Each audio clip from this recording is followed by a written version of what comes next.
देश में लागू हुए कृषि बिल के खिलाफ बीते 56 दिनों से चल रहे किसान आंदोलन की आग गुरुवार को जिले में पहुंची।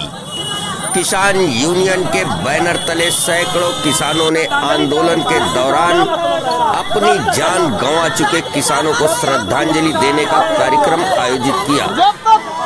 शहर के सुंदरलाल पार्क मार्केट स्थित कैंप कार्यालय पर सैकड़ों की संख्या में महिलाएं व पुरुष किसान एकत्र हुए। यहां आंदोलन के दौरान शहीद हुए लगभग 60 किसानों की अर्थियां बनाई गई, जिनकी भव्य शोभा यात्रा शहर के मुख्य सड़कों पर निकालने की संगठन ने रणनीति बनाई। किसान नेता हृदय राम वर्मा के नेतृत्व में इस आंदोलन की सूचना जिला व पुलिस प्रशासन तक पहुंची तो हड़कंप मच गया। आनन फानन में नगर कोतवाली की सभी चौकियों के अफसर पुलिस बल के साथ कार्यालय के सामने एकत्र हो गए। किसानों ने प्रशासन से आर पार की लड़ाई का ऐलान कर दिया। हम कह रहे हैं उनकी अर्थियां हम निकाल करके। दोपहर बाद किसान यूनियन की महिलाएं अर्थियों पर पुतले बांधकर कंधे पर लेकर सड़क पर निकली तो पुलिस हमलावर हुई। पुलिस के अफसरों ने सभी महिलाओं के कंधे से अर्थियों को छीनकर एसपी कार्यालय पहुंचाया। इस दौरान क्षेत्राधिकारी सतीश चंद्र शुक्ला व नगर कोतवाल भूपेंद्र सिंह से किसान नेता हृदय राम वर्मा की तीखी नोकझोंक हुई। यहाँ हृदय राम वर्मा ने अपने आंदोलन में शहीद हुए 60 किसानों की शव यात्रा निकालने और उन्हें श्रद्धांजलि देने के कार्यक्रम करने की बात कही। उप जिलाधिकारी रामजीलाल सुमन ने पहुंचकर किसान नेताओं का मांग पत्र स्वीकार किया। इस दौरान घंटों सड़क पर अफरा तफरी का माहौल रहा। किसान अपनी मांगों पर अड़े रहे। महिलाएं सामने डटकर मोर्चा लेती नजर आई। पुलिस और प्रशासन की काफी मान मनव्वल के बाद किसान नेता व कार्यकर्ता अपने प्रदर्शन को लेकर नरम हुए और बिना अस्थियों के ही प्रदर्शन करते नजर आए।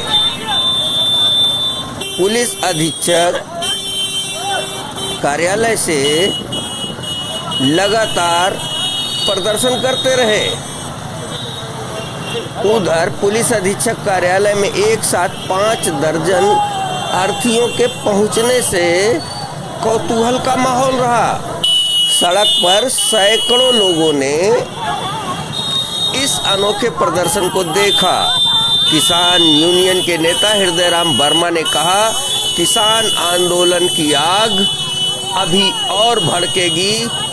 जिले के गांव-गांव से किसान आकर आंदोलन करेंगे। वे कृषि बिल में 3 काले कानूनों का विरोध करते रहेंगे। सरकार को हर हालत में किसानों के आगे झुकना होगा। कृषि बिल को वापस लेना होगा। जनमंच 24 यूपी के लिए राजदेव शुक्ला की रिपोर्ट।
सज्जा से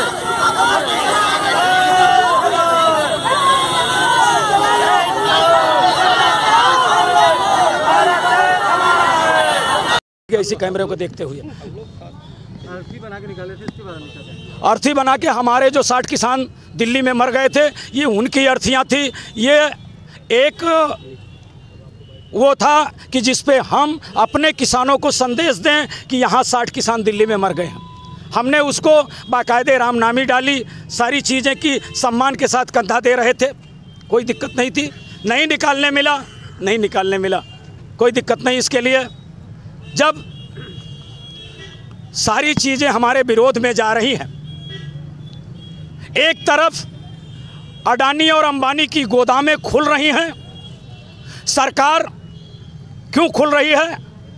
अभी हमने 56 रुपये 60 रुपये किलो आलू लेके बोया, सरकारी आलू रेट 28 रुपया 27 पैसा है, हमारी लागत आती है 28 रुपया 27 पैसा आलू का, और आज हम 10 रुपये 8 रुपये में आलू बेचने के लिए मजबूर हैं। 56 रुपये किलो आलू लेके हमने बोई है और आज 8 रुपये में आलू लेके बेचने को मजबूर हैं।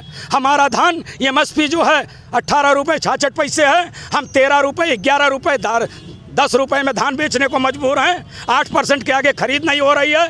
कोई अफसर इस बात की गारंटी नहीं दे पा रहा है कि हम आपके धान की खरीद करवा लेंगे।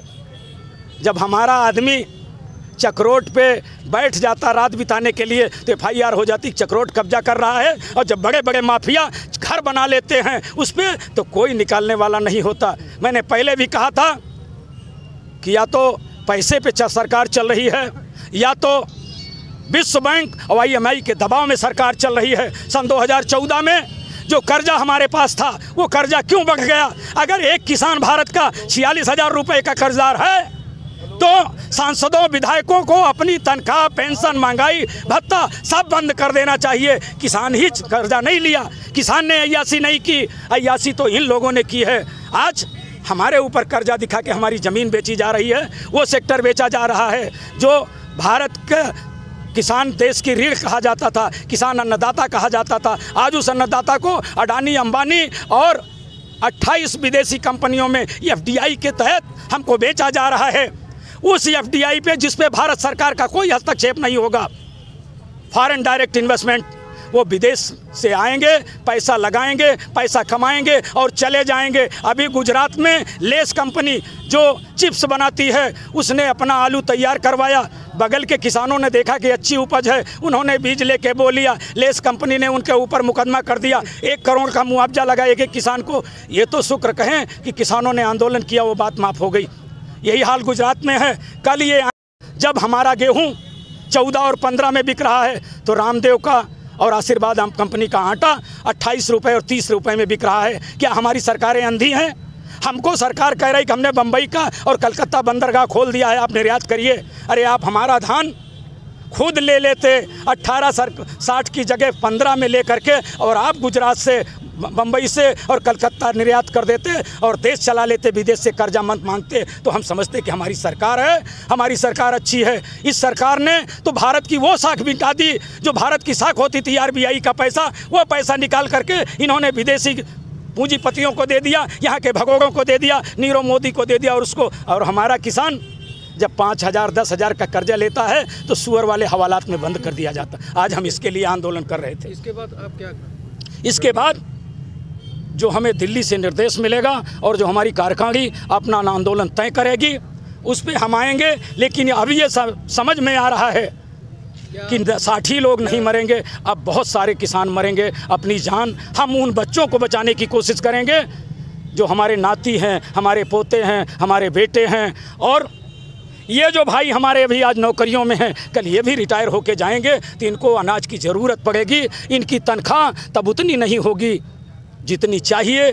महंगाई जिस रेशियो में बढ़ रही है, हमारी महंगाई कब बढ़ी?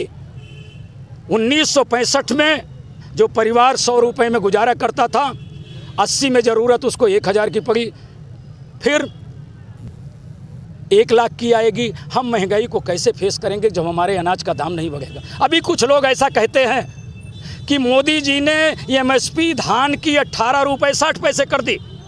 बधाई हो इस बात के लिए मोदी जी को, मैं की थी, इन्होंने 18-60 कर दी। लेकिन कोई ये नहीं जानता कि मोदी जी 1860 की एमएसपी पे धान खरीद का बजट कितना दिए हैं।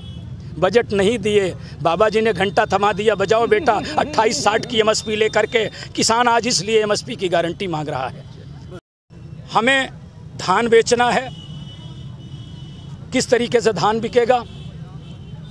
डिप्टी आरएमओ परसों इस ज़िले में आए थे, उन्होंने कहा कि जल्द ही धान खरीद बंद करवा दी जाएगी। अब तो पूंजीपतियों का धान चला गया होगा, अब बड़े बड़े सेठ साहूकारों ने जो खरीदा था किसानों का धान वो चला गया होगा। किसान जो अभी बचा है वो नहीं बेच पाया है। तो हम इस पे अपनी लड़ाई जारी रखे हुए हैं, लड़ाई जारी रहेगी, संघर्ष करते रहेंगे। एक कट सत्य है कि मौत को गले तो सब लगाएंगे। हम भी इस आंदोलन के तहत मौत को गले लगा लेंगे तो अपने 60 भाइयों के साथ हम भी एक दर्जा पा जाएंगे। इन्हीं शब्दों के साथ